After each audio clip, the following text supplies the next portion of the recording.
Have you ever wondered why we need to license real estate professionals? Over a century ago, with urbanization in the US, there was a rising demand for real estate experts. Agents rose to this challenge, but as the industry expanded, some engaged in unethical practices. This led to calls for government regulation. In 1917, the California legislature passed the nation's first real estate licensing law, which was later declared unconstitutional by the courts. California then adopted the Real Estate Act of 1919, which was upheld by the state Supreme Court as a reasonable exercise of the state's power to regulate the conduct of its citizens in the interest of the common good.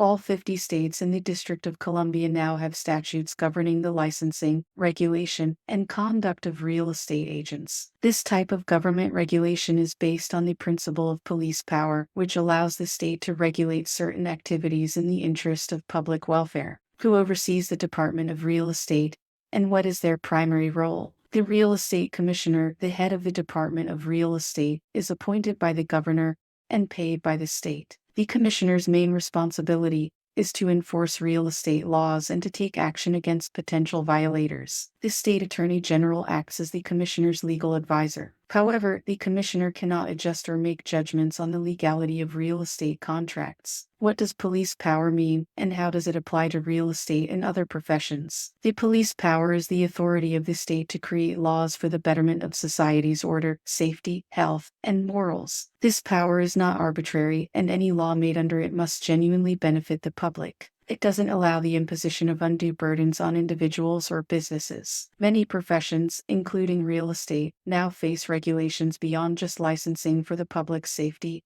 and well-being. Why does the real estate law exist, and how does it safeguard the public? The real estate law was established to protect the public during real estate and mortgage transactions involving agents. By setting licensing qualifications, it allows the real estate commissioner to ensure that brokers and salespeople uphold certain standards. While the commissioner's authority isn't arbitrary, they must grant a license to anyone meeting the necessary qualifications. If an applicant's honesty is in question, there must be factual evidence supporting the commissioner's decision. Can the real estate commissioner create laws, and if not, who has that power? The real estate commissioner can establish regulations that carry the weight of law. However, they cannot create laws themselves. Laws are crafted by the state legislature or by Californians through the initiative process, where voters can propose and adopt new laws or amendments to existing ones. The mission of the real estate commissioner is to enforce the real estate law and the subdivided lands law in a way that maximizes protection for people dealing with real estate licensees and for buyers of subdivided real property. The commissioner's main duties include qualifying applicants and issuing real estate licenses, investigating complaints and, when appropriate, taking formal action against licensees, investigating individuals who are not licensed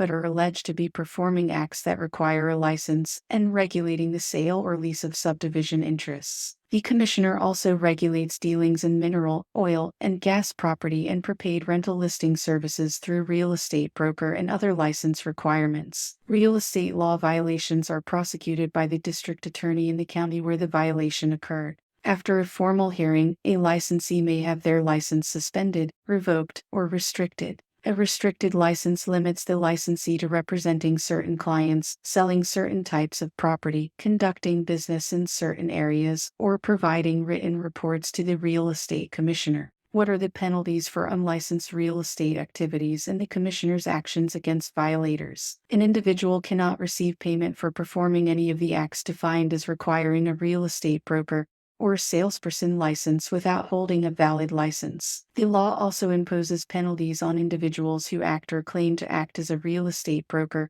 or salesperson without a license. The commissioner may revoke the license of a real estate broker who is found to have paid an unlicensed person to perform activities that require a real estate license in a disciplinary hearing. In addition, any person who pays a non-licensee for performing services that require a license is guilty of a misdemeanor, and may be fined by the courts. There are certain exemptions to the requirement for a real estate license, including resident managers of apartment buildings or their employees, short-term rental agents, as long as the rental is for less than 30 days, employees of certain lending institutions, employees of real estate brokers for specific, limited functions, certain agricultural associations, residential mortgage lenders licensed by the Department of Corporations, cemetery authorities, certain collectors of payments for lenders or on notes for owners in connection with loans secured directly or collaterally by liens on real property, as long as they meet the exemption criteria annually, and clerical staff. The law requires the real estate commissioner to use written examinations to determine that an applicant for a real estate license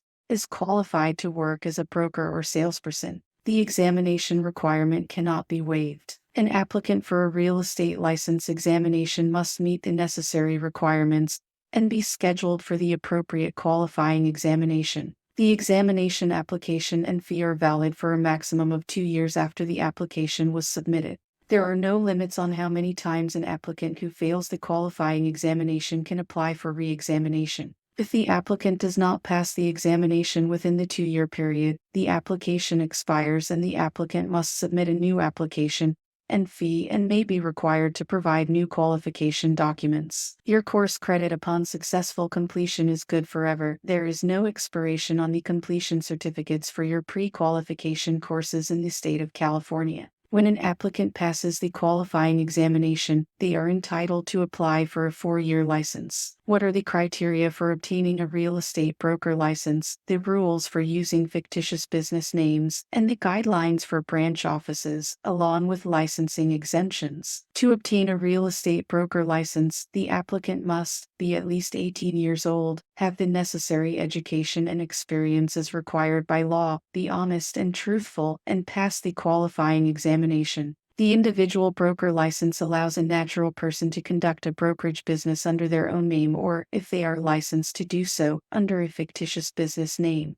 A broker, whether an individual or a corporation, can use a fictitious business name once they have received a license from the DRE that includes the fictitious name. To receive this license, the broker must send a copy of the fictitious business name statement that they have filed with the county clerk in the county where they have their main business address to the DRE. The broker must also be listed as the registrant on the FBNS. An FBNS is valid for 5 years from December 31st of the year in which it was filed with the county clerk. When the previous statement has expired and a new one is needed, it does not have to be published unless there have been changes to the information in the expired statement. If a broker or corporation changes their license name and has a DBA, they must submit a new fictitious business name statement for each DBA, with the new license name listed as the registrant. The use of a DBA by a broker does not affect the licenses of the salespeople working for the broker. An application for a license using a fictitious business name may be denied if the name 1. Is deceptive or would be considered false advertising. 2. Implies the existence of a partnership or corporation when one does not exist. 3. Includes the name of a real estate salesperson. 4. Violates sections 17,910, 17,910.5, or 17,917 of the Code. 5. Was formerly used by a licensee whose license has been revoked. Lastly, a license may not be issued or renewed with a fictitious business name that includes the term escrow or any name that suggests the provision of escrow services unless the fictitious business name includes the phrase "a non-independent broker escrow" after the name. A real estate broker can be an individual or a corporation. If the broker is a corporation, they must provide the real estate commissioner with articles of incorporation and proof that one of their officers is a licensed real estate broker. The corporation will then be issued a license. If the licensed broker officer for the corporation dies, the corporation's activities will cease until a replacement is found. A real estate salesperson is an individual and must place their license with a real estate broker to use it. After passing the required examination, individuals must apply for their real estate license within 1 year from the date of the examination.